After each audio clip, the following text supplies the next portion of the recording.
Welcome back to another episode of Out Loud Geek, where we discuss news and views about pop culture, science fiction, fantasy, food, cooking, the outdoors, and more.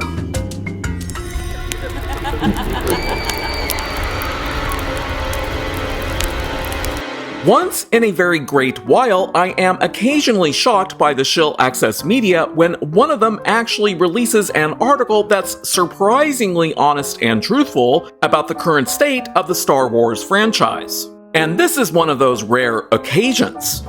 But before proceeding, I'd like to ask everyone to please like this video, please leave a comment, please subscribe to support this channel, and please press the bell to receive notifications. Thanks! On November 28th, the shill access media website IGN released this amazingly well-written article entitled, "Disney, Stop Announcing Star Wars Movies and Make One." To be honest, I would have said "and just make one," but the article, which was written by Carlos Morales, is surprisingly refreshing due to his overall honesty and forthrightness. And for any of you who have been watching my videos about Star Wars or similar videos made by other YouTubers, then you very likely have a much better understanding about the actual current state of the franchise, because there are a lot of us who talk about it in a very honest and straightforward manner. And the reason that we can do this is because of our current or abandoned love for the franchise, and because we're not on Disney's or Lucasfilm's payroll. So when a shill access media website like IGN releases a similarly mostly honest and straightforward article, it really is a shock, because they very rarely want to ruffle the feathers of Disney or Lucasfilm and risk losing access to all of that insider information that they get directly from them. And because of that, you can very easily find hundreds of articles from shill access media websites that regularly defend Disney and Lucasfilm while simultaneously attacking the Star Wars fandom, like the July article that was published by Collider and written by woke identity politics activist Cameron Barnett and was entitled "Star Wars' Biggest Problem is the Fans," which I talked about in my previous video and more extensively in one that I had released back in July. So let's dig into this IGN article to see why it's so different from the typical toxic ones published by the shill access media. Another week, another Star Wars quote-unquote announcement that leads to languished sighs all over the internet. That's a great start to this article. Despite Daisy Ridley saying only a few weeks ago that the Rey-focused Star Wars movie was quote-unquote evolving and that we'd get an update soon, news came soon after that the next Untitled Star Wars film had been yanked from its December 18th, 2026 release date and ignominiously replaced with the movie Ice Age 6. So I have to ask here, is it a healthy sign for a franchise when one of its upcoming movies gets replaced by something else? I don't think so. Whether or not you're excited for a new Ice Age film, it's certainly not a great sign when what was supposed to be the crown jewel franchise in Disney's lineup, when they purchased the property back in 2012, is now being shoved aside for yet another talking animal movie in 2024. That was a brilliantly written line by the article's author, Carlos Morales. And yet, it's not at all surprising. Regardless of anyone's thoughts on the quality of individual projects, the Disney Star Wars era has been rife with corporate mismanagement, constant second-guessing, and an inability to envision a future for the property beyond pilfering from its past. Which is absolutely correct. It's a sad state of affairs, but it's also what Lucasfilm has been doing for far too long, to the point that it's time we stop giving the company any credence unless they go through a serious realignment. Holy crap! Can you believe that someone working for a shill access media website like IGN would actually call for new leadership at Lucasfilm?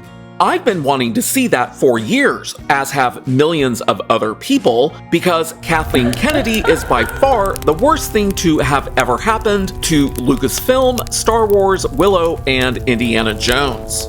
This is precisely the kind of article that both the trades and the Shill Access Media websites should have been writing since the 2017 premiere of Ruin Johnson's cinematic disaster entitled Star Wars VIII: The Last Jedi.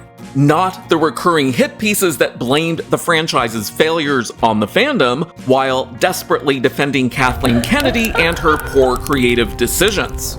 Let's take a look at why we all need to stop paying attention to Star Wars. He gives the next section of his article the very appropriate heading, The Phantom Movies.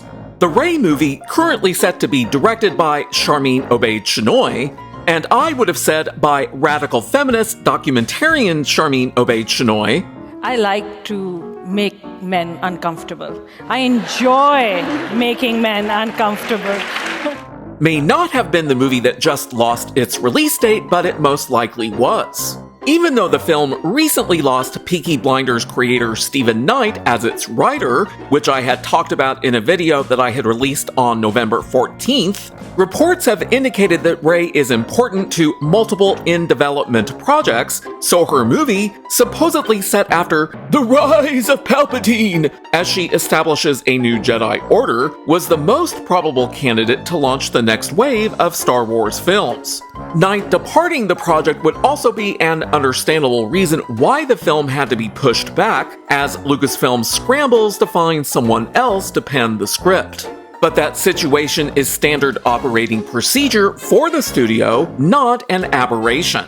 Far more Star Wars projects have been announced and failed to materialize than have actually been produced during the Disney era. Exactly! You can never trust anything that Kathleen Kennedy announces because there's a high probability that it will never actually happen. Game of Thrones showrunners David Benioff and D.B. Weiss cratered the last season of their most famous project because they were hired to develop a Star Wars trilogy, only to be let go.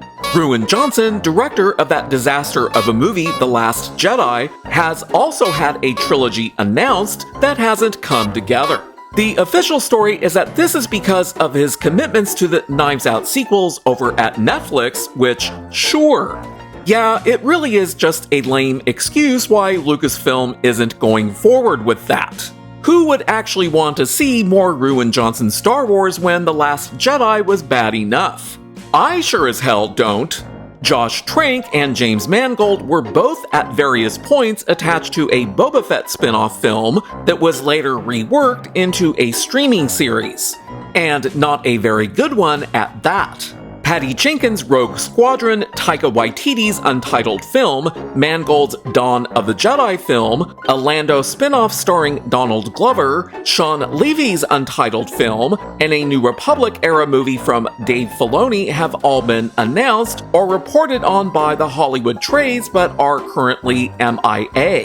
As I had talked about in that last video that I had referenced, there are currently 14 announced movies, but only one of them is currently in production and has an actual release date, Jon Favreau's The Mandalorian and Grogu movie. To say it's unlikely that most of these films will come to fruition is an extreme understatement.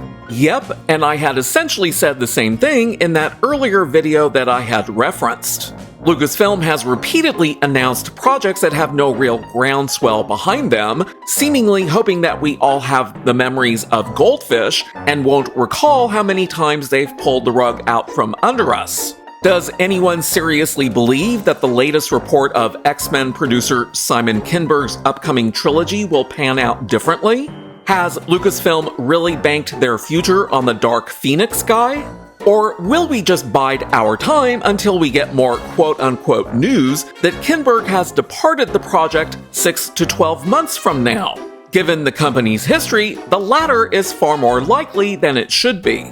I genuinely appreciate Carlos Morales' cynicism, and the next section of his article is entitled The Episode 9 Problem. The biggest reason why we're in this state is that The Rise of Palpatine detonated the franchise theatrically. Again, very well said. I couldn't agree more, and I spoke about this at length in a very long video that I had released on November 8th. Yes, the last entry in the Skywalker saga managed to barely crawl over the billion-dollar mark, a huge downturn from The Force Awakens, mind you, but the film was a creative disaster, spending so much of its time trying to walk back the previous film that it rendered the entire sequel trilogy an exercise in futility. Brilliantly said by Carlos Morales. Whatever Jar Jar Abrams, Lawrence Kasdan, and everyone else at Lucasfilm imagined the new trilogy to be when they started work on The Force Awakens, it likely wasn't a limp sprint to a boss fight with a bizarrely resurrected Palpatine completely bereft of stakes or gravitas. Carlos Morales understands it. The trilogy had some interesting new characters, and The Last Jedi tried to add thematic depth to the proceedings, but the rise of Palpatine threw all of that out for a tired retread that reeks of desperation. I routinely refer to The Rise of Palpatine as a dumpster fire of a movie because it literally burned the franchise to the ground after Rian Johnson's disastrous movie The Last Jedi broke the franchise and forever divided the fandom. Yes, Solo: A Star Wars Story was an actual bomb the previous year, but that was a much lower stakes affair in terms of its effect on the franchise, being a spin-off about a single character. If the movie hadn't essentially been shot twice, ballooning its budget out of control, it could have been a respectable hit for Lucasfilm's catalog. But the finale of the Skywalker saga should have been the biggest movie of the year by default, yet not only did Episode 9 not measure up to the previous entries at the box office, it suffered some of the roughest reviews and the worst cinema score of any film in the series. Within only 4 years, audiences went from incredibly excited to tremendously weary of Star Wars, and Lucasfilm hasn't been able to get a new film off the ground in the time since, instead retreating to the middling comforts of Disney Plus shows. And who's responsible for that? None other than Disney's CEO Bob Iger and Lucasfilm's radical feminist president Kathleen Kennedy. Not that the pivot to TV has been a total wash, but it simply doesn't feel like the right call for Star Wars.